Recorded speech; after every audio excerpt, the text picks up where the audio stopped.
Magandang araw mga mag-aaral.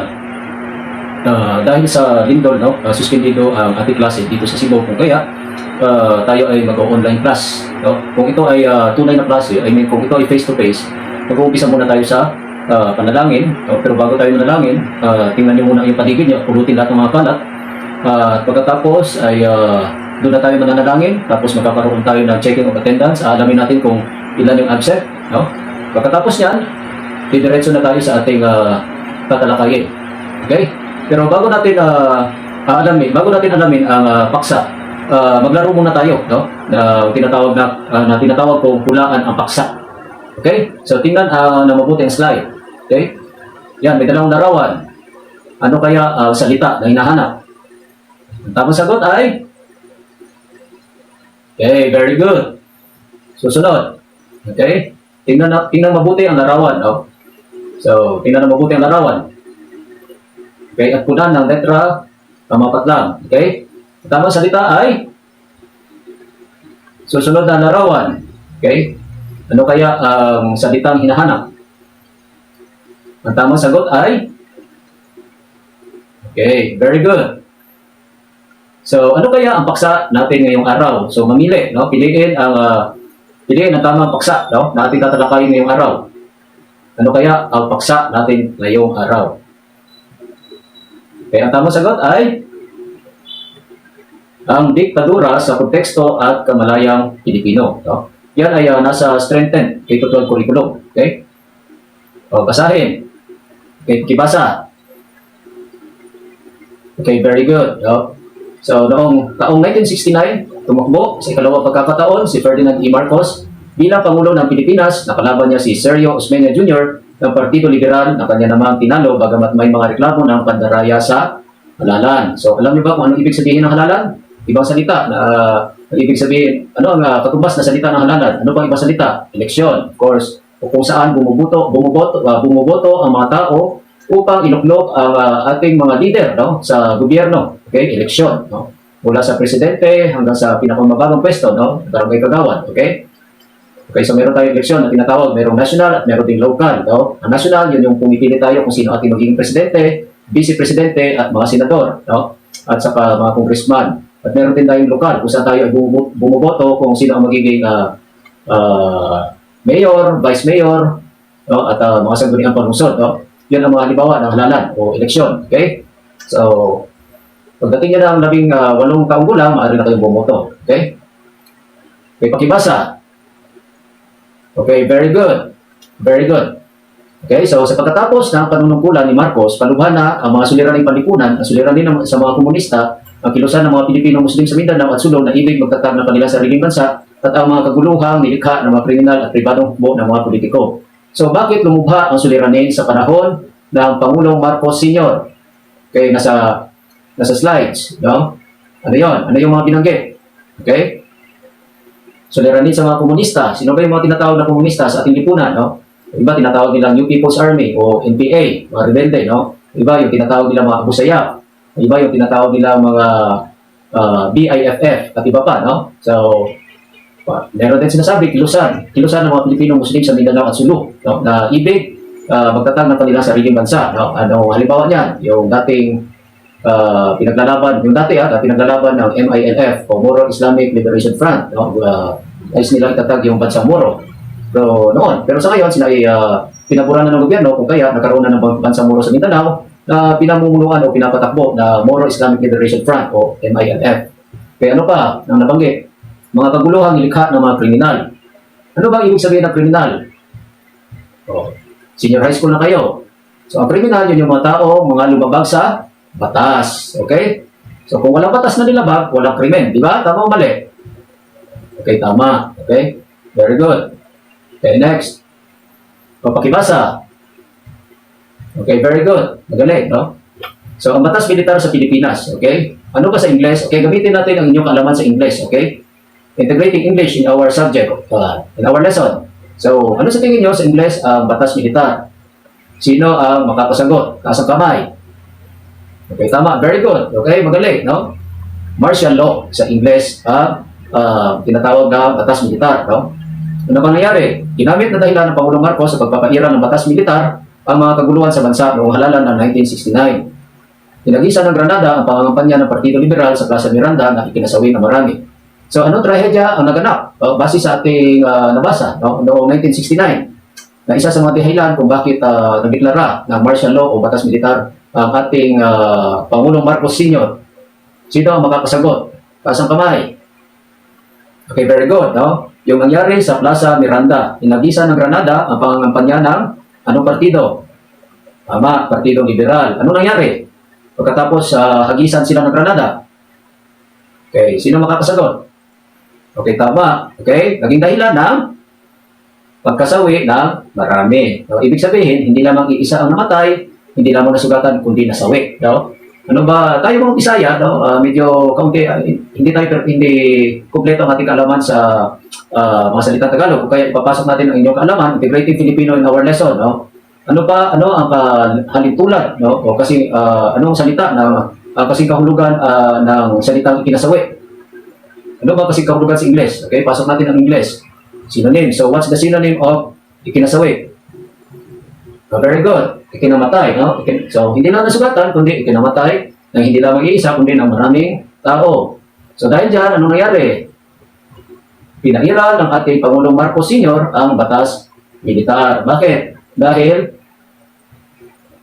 sa mga kaguluhan sa bansa. Very good. Okay, next. Makibasa.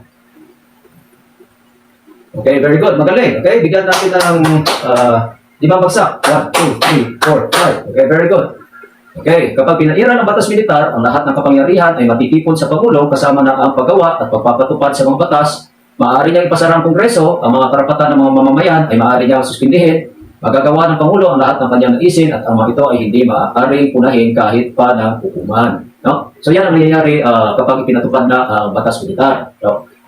Tanging Pangulo lamang masusunod. Siya ang tagapagpatupad ng batas at siya na rin gumagawa ng batas. At saka mga karapatan ng mga mamamayan ay suspindido.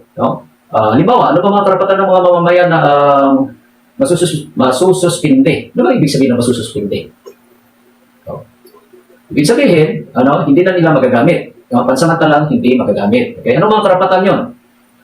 Bigay na 5 halimbawa na sa tingin nyo mga karapatang pantao na masususpindi o hindi mo na maipapatupad dahil sa batas militar. Bigay ng halimbawa. 5 halimbawa. Okay, maaari ang karapatang bumiyahe. So, maaari ginitahan ng gobyerno. Kaya ano pa? So, maaari ang kanilang, sabihin natin, kanilang Miranda rights. Ano ba yung Miranda rights? Ang Miranda rights, ibig sabihin, yung kapag hinuli isang tao, ipapaalam sa kanya na may karapatan siya manahimik, lahat ng kanyang sasabihin ay magagamit laban sa kanya, may karapatan siya kumuha ng sarili niyang abogado, at kung hindi niya kaya kumuha ng abogado, bibigyan siya ng gobyerno. So, maaari hindi ibigay sa kanya yun kapag mayroong batas militar. Ano pa?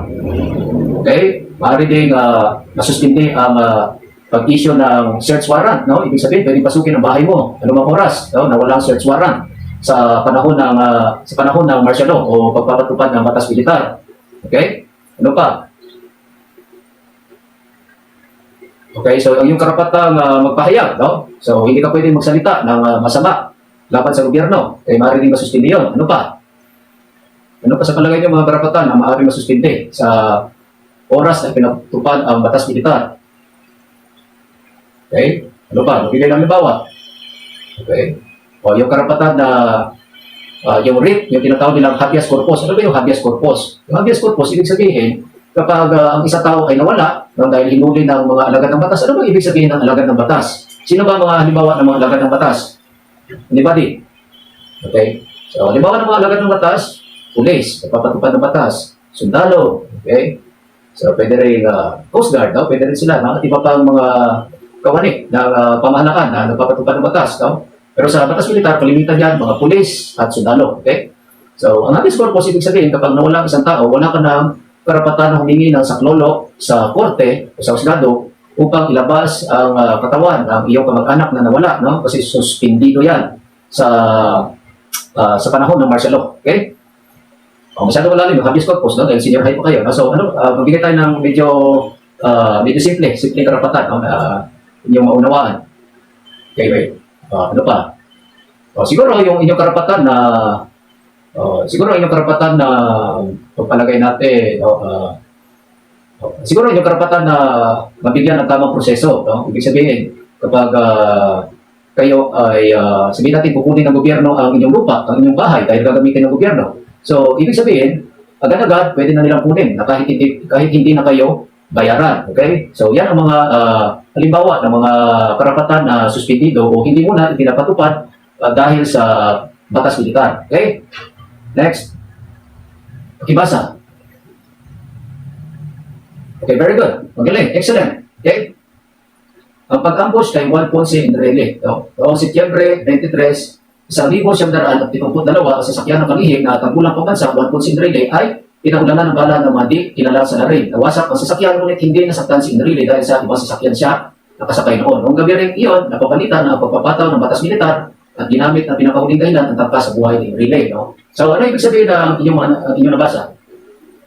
Ibig sabihin, noong Setyembre 23, 1972, inambush. Ano ba ibig sabihin ng inambush? No? Pinaulanan ng bala.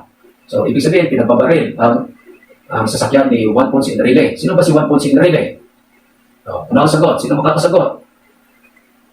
Juan Ponce Enrile, ano ang kanyang katutulan noon sa panahon ng Pangulong Marcos Sr.? Siya ang kalihim ng tanggulang pambansa. Okay, gamitin ang inyong kaalaman sa English. Ano sa English ang kalihim ng tanggulang pambansa? Okay, very good. Secretary of National Defense. So siya is dating Secretary of National Defense sa panahon ng Pangulong Marcos Sr. Ano nangyari? Okay, pinaulanan ng bala ang kanyang sasakyan. Namatay ba siya? O hindi? Hindi. Bakit? Dahil sa ibang sasakyan siya nakasakay. Okay? Tapos ano pa? Dahil dyan, ano ang epekto ng pangyayaring iyon? Okay? Ginamit na dahilan upang ipatupad ang batas militar. Ano ang ulit sa English? Ang batas militar? Martial law. Okay? So gamitin natin ang inyong kaalaman sa matematika, sa mathematics. No? Let's integrate your knowledge in mathematics. So, kung 1972 nangyari yun, ngayon ito 2005, ilang taon na ang nakakalipas? Okay, very good, no? Okay. Next slide. Pakibasa. Okay, very good.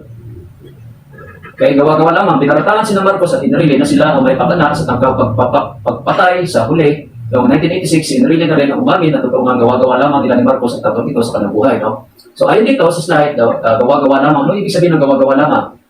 Ibig sabihin, drama.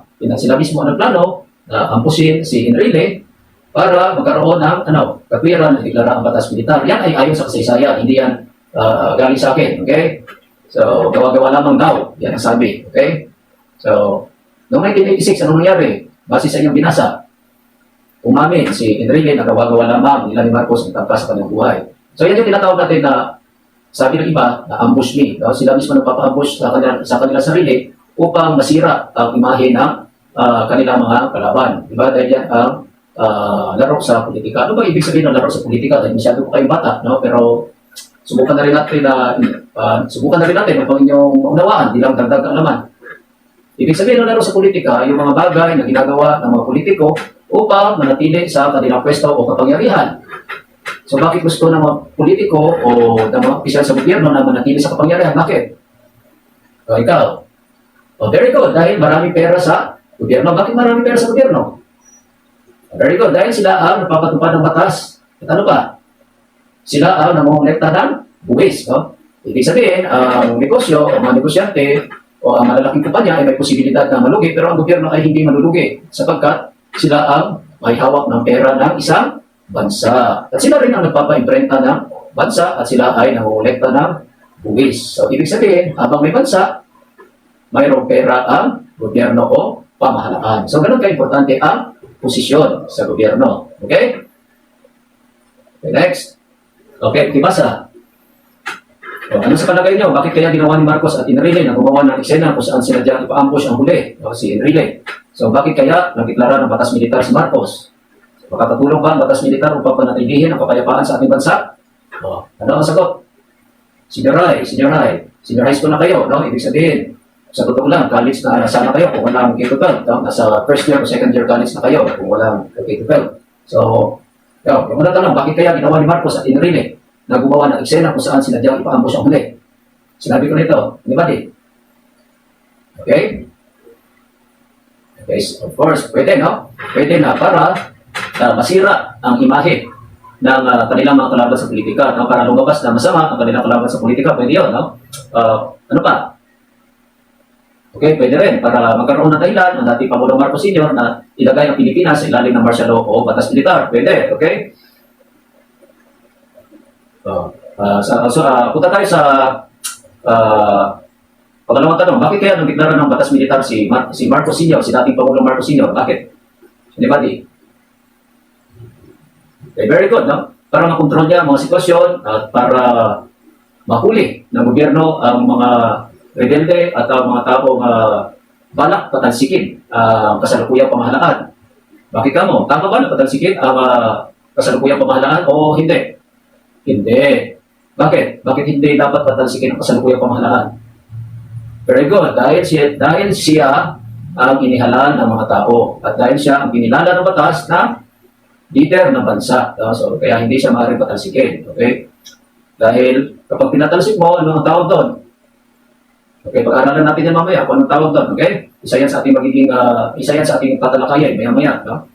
Pero sagutin natin, nagdeklara ng batas militar si Marcos, yun nga, para ulihin ang mga rebelde, ang gugulo sa panahon ng kanyang pamamahala. Number 2, upang pigilan ang mga taong nagnanais na siya ay patalsikin sa pwesto. Okay?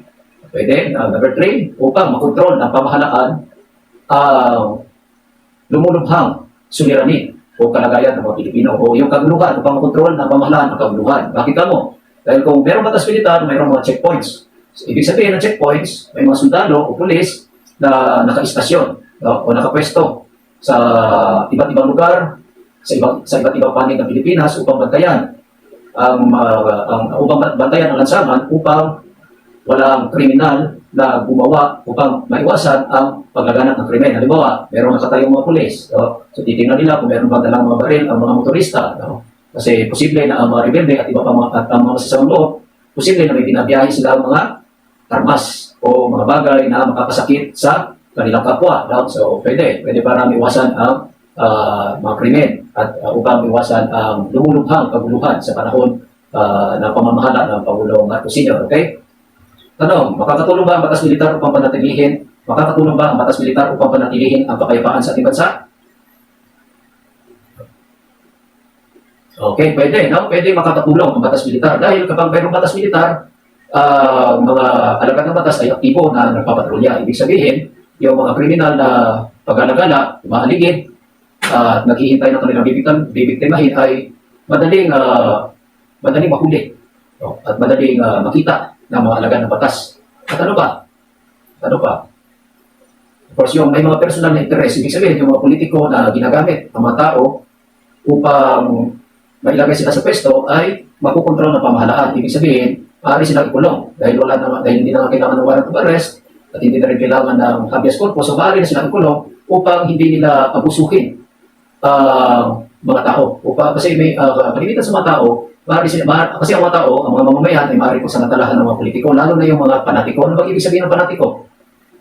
Yung masyadong loyal sa isang politiko. Na masyado niya sinasamba kahit hindi na naaayon sa batas ang kanyang ginagawa. Yung masyado niya sinasamba na kahit hindi na nakakatulong sa bansa, yung mga panatiko na may influensya sa tao na kaya ng pasundin, guluhin ang gobyerno o pamahalaan, yun ang dahilan, sanhi ng kaguluhan. O kaya, sa tingin ko, ang batas militar ay makakatulong kapag itong mga politikong ito na may kapangyarihan, gumawa ng kaguluhan at may kapangyarihan na impluwensyahan ang isipan ng mga mamamayan ay makontrol, mapigilan upang hindi lumala ang kalagayan ng bansa. No?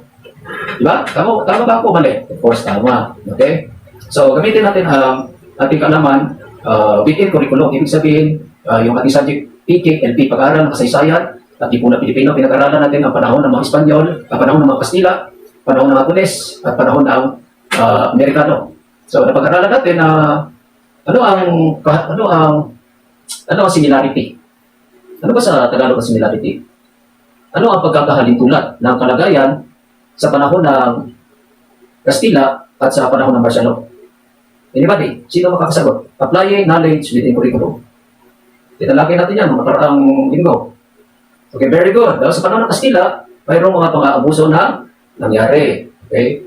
So sa panahon ng martial law, posible rin na mayroong pang-aabuso. Hindi dahil iniutos ito ng Pangulong Marcos Sr., kundi dahil hindi lahat ng mga alagad ng batas ay tapat na tumutupad sa kanilang tukulin. Mayroong mga alagad ng batas na nagmamalabis at mayroon din mga alagad ng batas na maaaring may personal na interes. Bakit ka mo?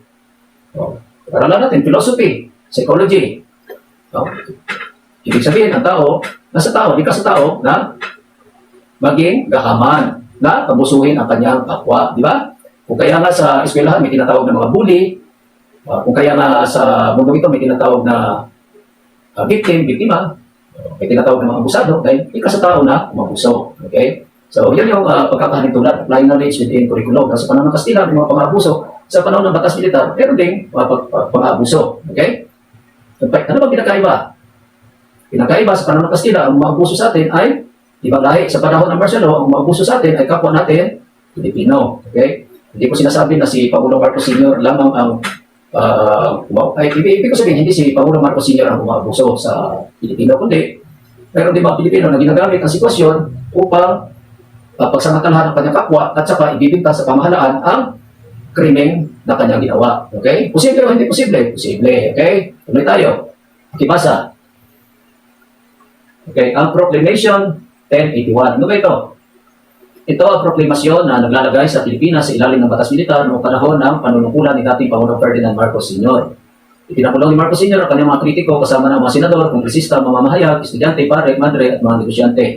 Ang mga radyo, telebisyon at pahayagan ay pinasara, gayon din ang mga pamatasan ayon sa Pangulo kailangan itong gawin upang mabago ang lipunan. Okay? So ano ba ibig sabihin ng Proclamation 1081? Ito ay isang, anybody?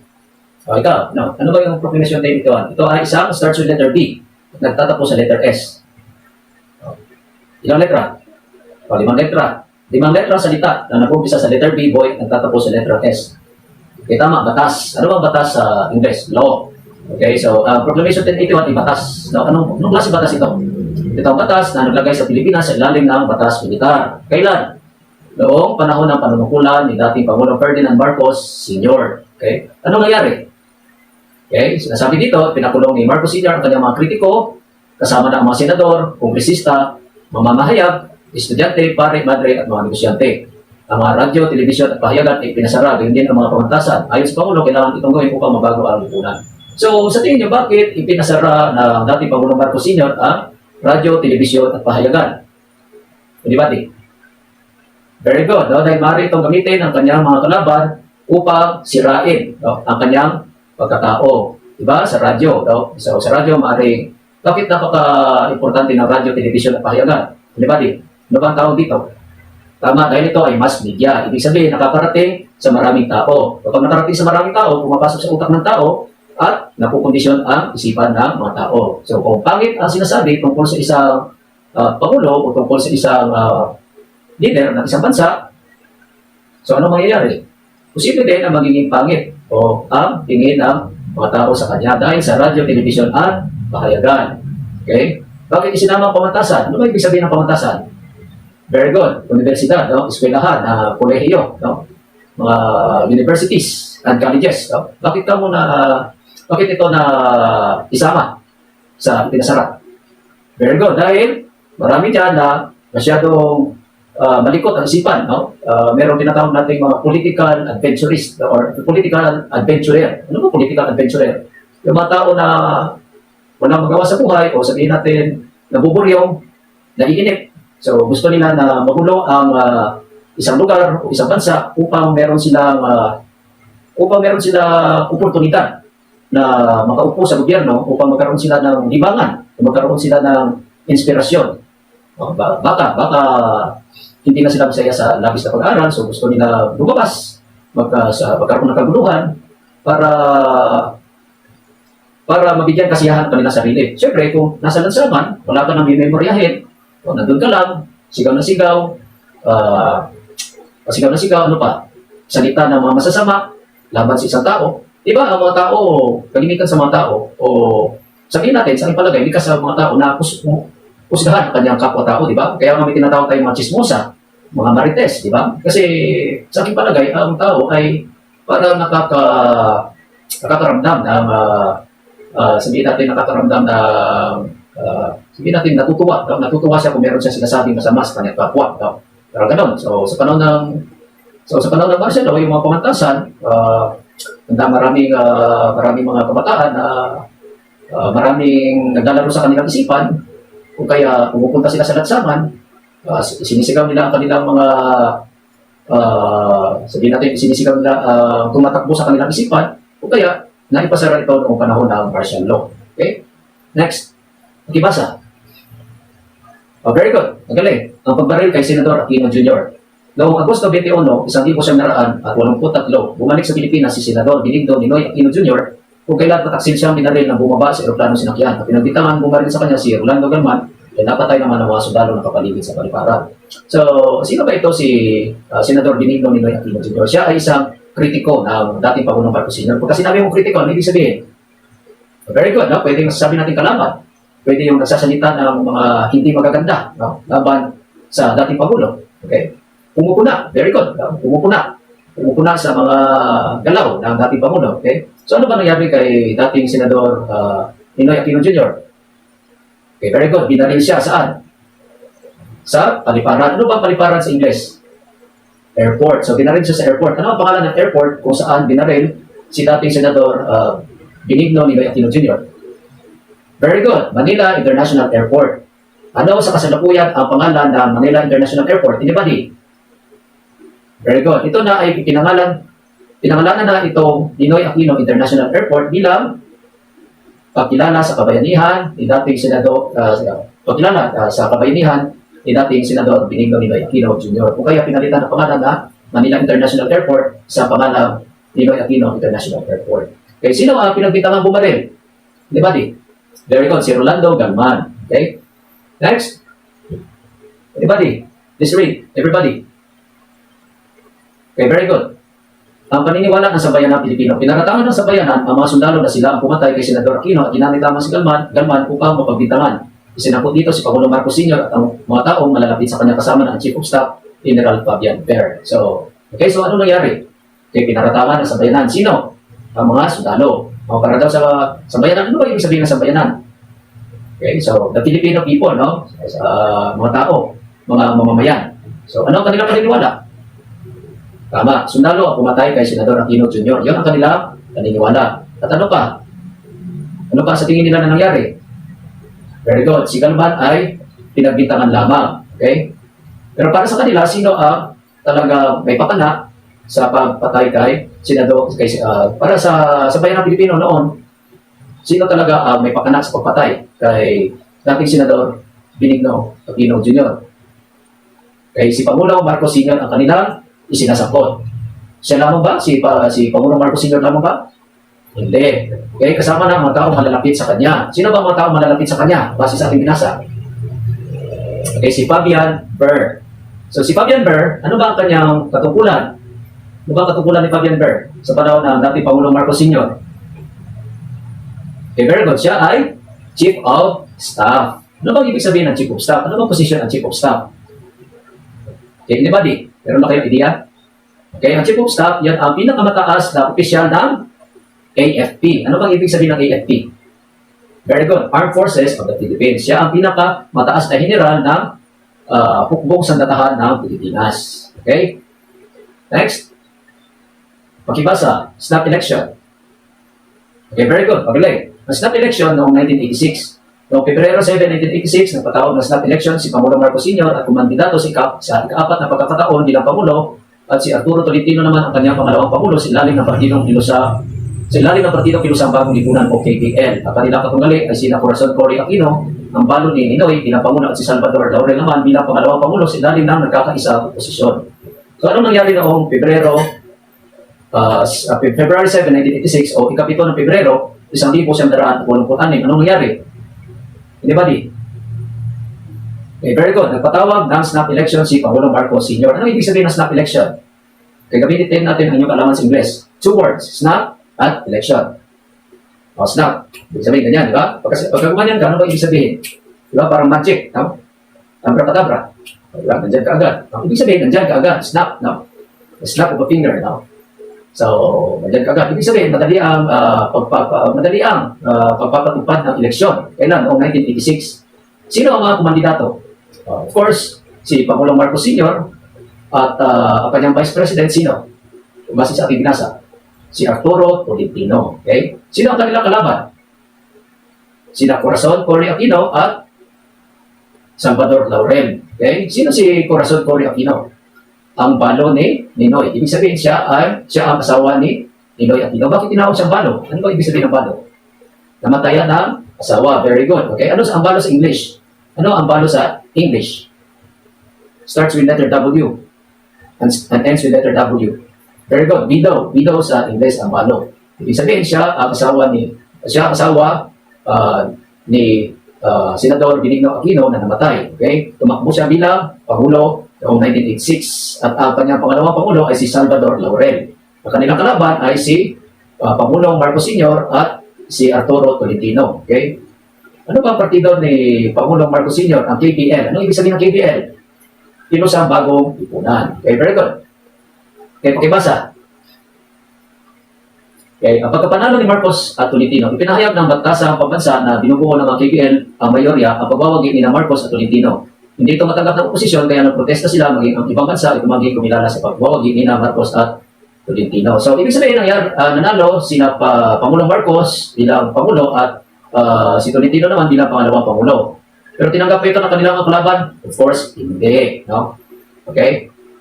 Pakibasa. Okay? Very good. Civil disobedience. Ano ba ibig sabihin ng civil disobedience?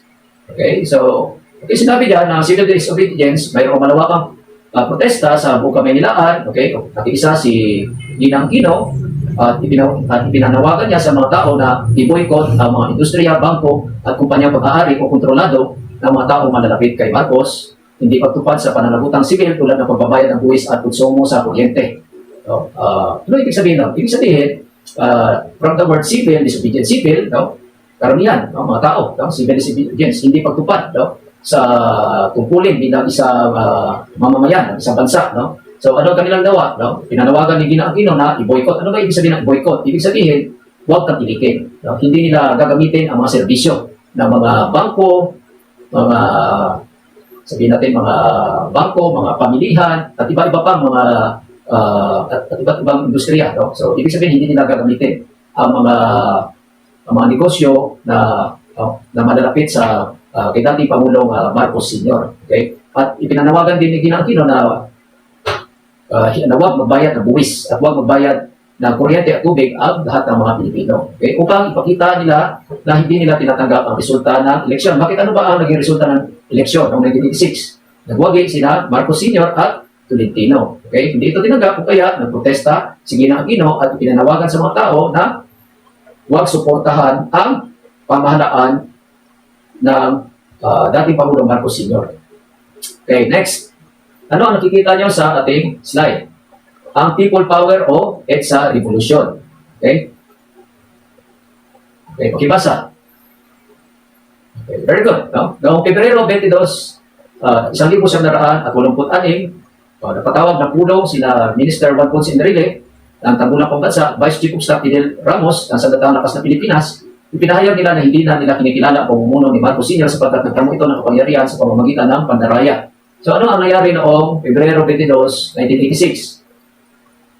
Nagpatawag ng pulong. Sino? Ano ba yung pulong? Meeting, di ba? Meeting na ba? Ibig sabihin ng pulong? Sabihin natin press conference. Ano ba ibig sabihin ng press conference? Press conference, ibig sabihin, kung isa kang tao, magpapatawag ka ng mga miyembro ng media, yung mga reporters sa TV, radyo, at newspaper dahil mayroon kang sasabihin. So, ang nangyari, noong Pebrero 22, 1986, nagpatawag ng pulong sina Juan Ponce Enrile at Vice Chief of Staff Fidel Ramos. Ano ang kanilang ipinahayag? Ipinahayag nila na hindi na nila kinikilala ang pamumuno ni Marcos Sr. Bakit kamo? Bakit daw hindi na nila kinikilala ang pamumuno ni Marcos Sr.?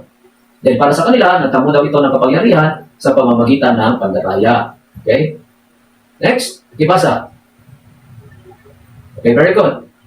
So, sina Ramos, Enrile at Cardinal Sin. Sino ang mga taong ito? Dahil masyado pa kayong bata para malaman ang mga taong ito. Okay, so, ating basahe. Ipinasya din na Enrile at Ramos na magputa sa Campo Aguinaldo at sa tulong ng 500 pinuno at sundalo ay handa nilang ipagtanggol ang kampo hanggang sa huling sandali pinahayag din ng dalawa ang balak na pwersa ng Pangulo na lusubin ang kanilang kampo. Sa payag na ito, agad nanawagan sa mga mamamayan ng Simbahang Katoliko sa pamumuno ni Jaime Cardinal Sin at ang mga tagapagbalita sa Radyo Veritas na paligiran ng mga tao ang kampo Aguinaldo upang hindi ito malusok ng mga tauhan ng Pangulo. So ano ang nangyari? Ang nangyari, sina Enrile at Ramos ay nagtago sa Camp Aguinaldo. Sino ang kanilang magkasama? Okay? 500, 500 na mga pinuno at mga sundalo. No? Ano ang kanilang paninindigan? Ano ang kanilang desisyon? Ipagtanggol ang kampo hanggang sa huling sandali. Kapag sinabi mo huling sandali, ano ibig sabihin? Hanggang sila ay mamatay. Bahala na magkamatayan basta hindi nila didisanin ang Camp Aguinaldo. Okay? Tapos anong nangyari? Okay? Kaya nangyari, ipinaparesto sila ng Pangulong Marcos Sr. at ito ay lulusubin. Lulusubin ng mga sundalo, ang Camp Aguinaldo. So, ibig sabihin, sundalo laban sa kapwa sundalo. Okay? Sa pangyayari ito, nandito rin si Gringo Punasan, no? Sa panig ni Enrile at Ramos. Ibig sabihin, nakipagbarilan sila, sundalo laban sa kapwa sundalo, sa Camp Aguinaldo. So, ano ang naging papel ng Simbahang Katoliko? Dahil nalaman nila na ipinapa-aresto nga ng Pangulong Marcos Sr. si Enrile at Ramos at sila ay dadakpin at paalisin sa kampo Aguinaldo at paalisin sila sa kampo Aguinaldo kung kaya nakialam ang Simbahang Katoliko sa kanilang pamumuno. Sa pamumuno ni Jaime Cardinal Sin. Ano ang naging papel ni Jaime Cardinal Sin? Ang naging papel ni Jaime Cardinal Sin, ipinanawagan niya sa mga Pilipino na paligiran ang kampo. Ibig sabihin, lahat ng mga Pilipino pumunta sa kampo Aguinaldo upang hindi makapasok ang persa ng pamahalaang Marcos Sr. Okay? At ano itong Radyo Veritas? Okay? Ang Radyo Veritas ay isang radio station na nagbabalita ng mga pangyayari at ng mga issue. Ito ay pinapatakbo ng Simbahang Katoliko. Ibig sabihin, ang may-ari ng Radio Veritas ay ang Simbahang Katoliko o Roman Catholic Church. Ang Simbahang Katoliko ang may-ari. Okay? So sa pamamagitan ng radyo ito, nanawagan si Jaime Cardinal Sin sa mga Pilipino na pumunta sa Campo Aguinaldo upang ipagtanggol sina Enrile at Ramos. Okay? So ano kaya ang kahulugan? Okay? Sa iyong palagay, ano kaya ang ibig sabihin ng kudita? Okay? Okay? Pakibasa.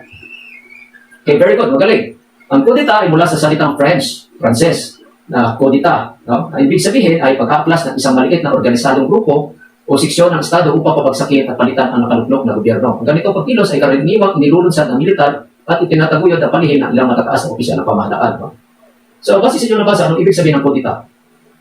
Okay, very good. No? Ibig sabihin ng kudita, ilang mga nakaupo sa gobyerno, nais nilang patalsikin ang namumuno sa kasalukuyang gobyerno. Ibig sabihin, gobyerno laban sa kapwa gobyerno. So, malaki ba ang mga miyembro na mga taong magkukudita?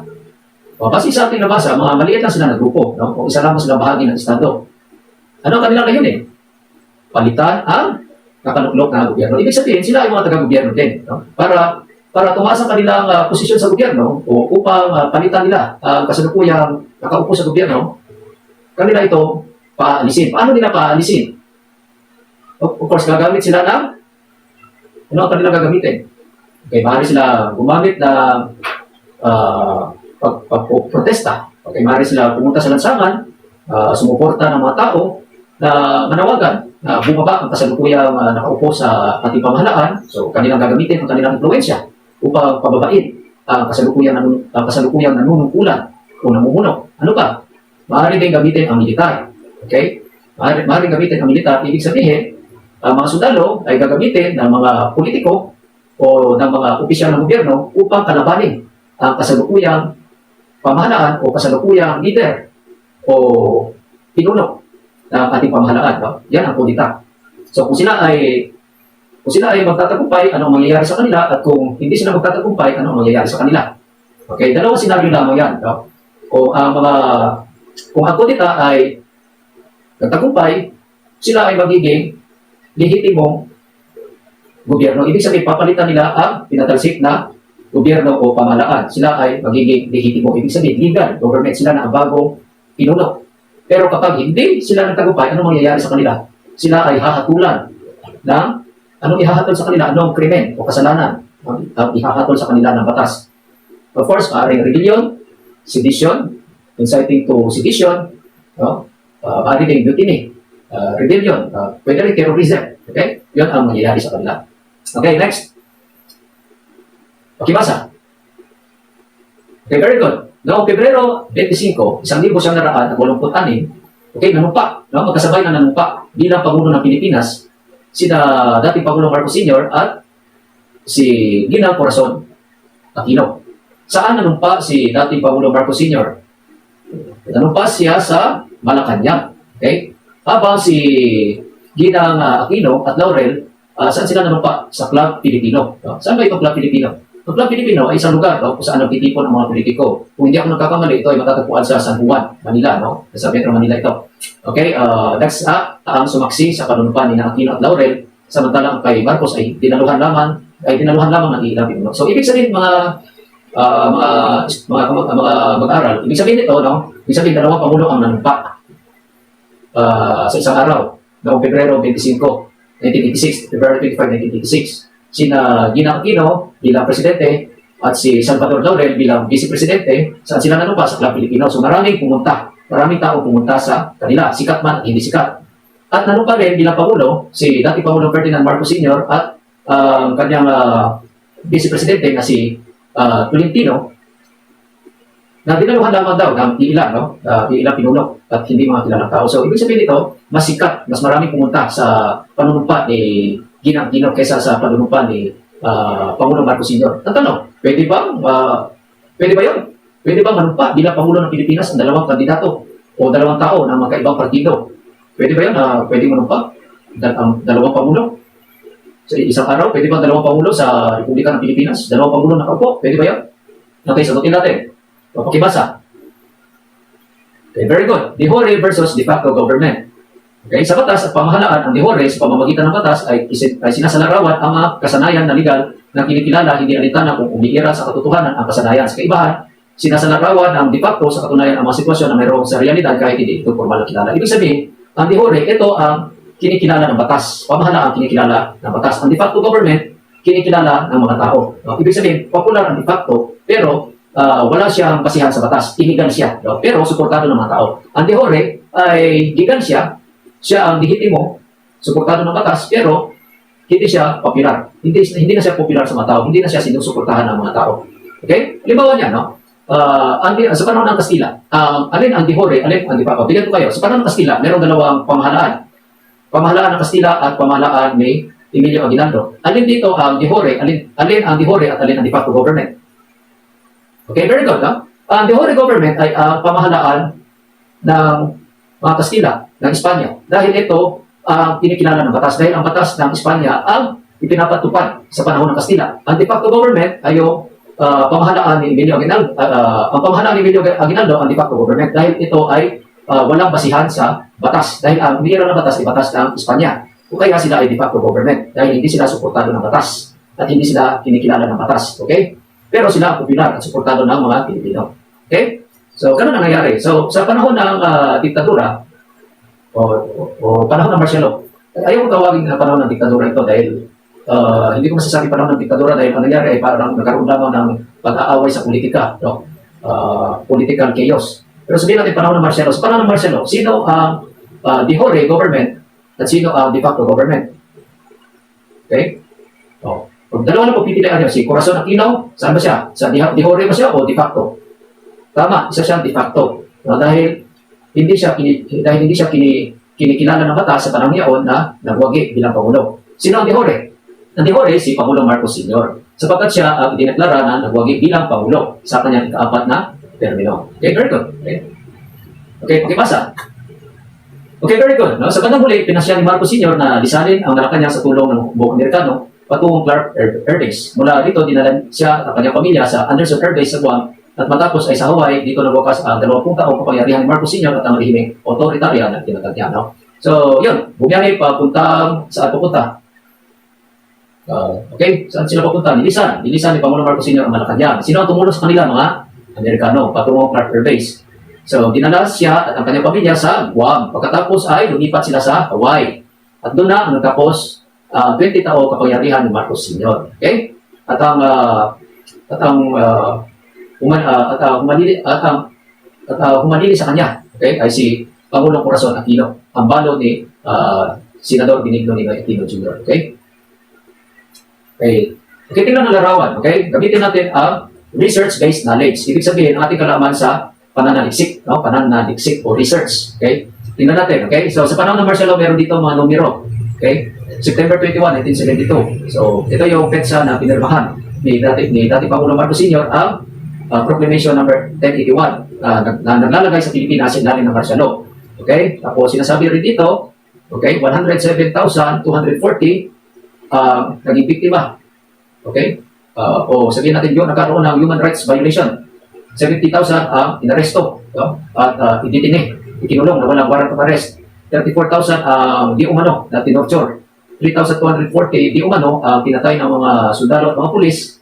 484 di umano mga media o mga pahayagan na pinasara na pamahalaan. Di umano, $683 million di umano ninakaw ng dating Pangulong Marcos Sr. Di umano, hindi tayo sigurado kung totoo ito o hindi. No? Base lang ito sa Inquirer.net. So, 5 to 10 billion di umano nakuhang kayamanan ng dating Pangulong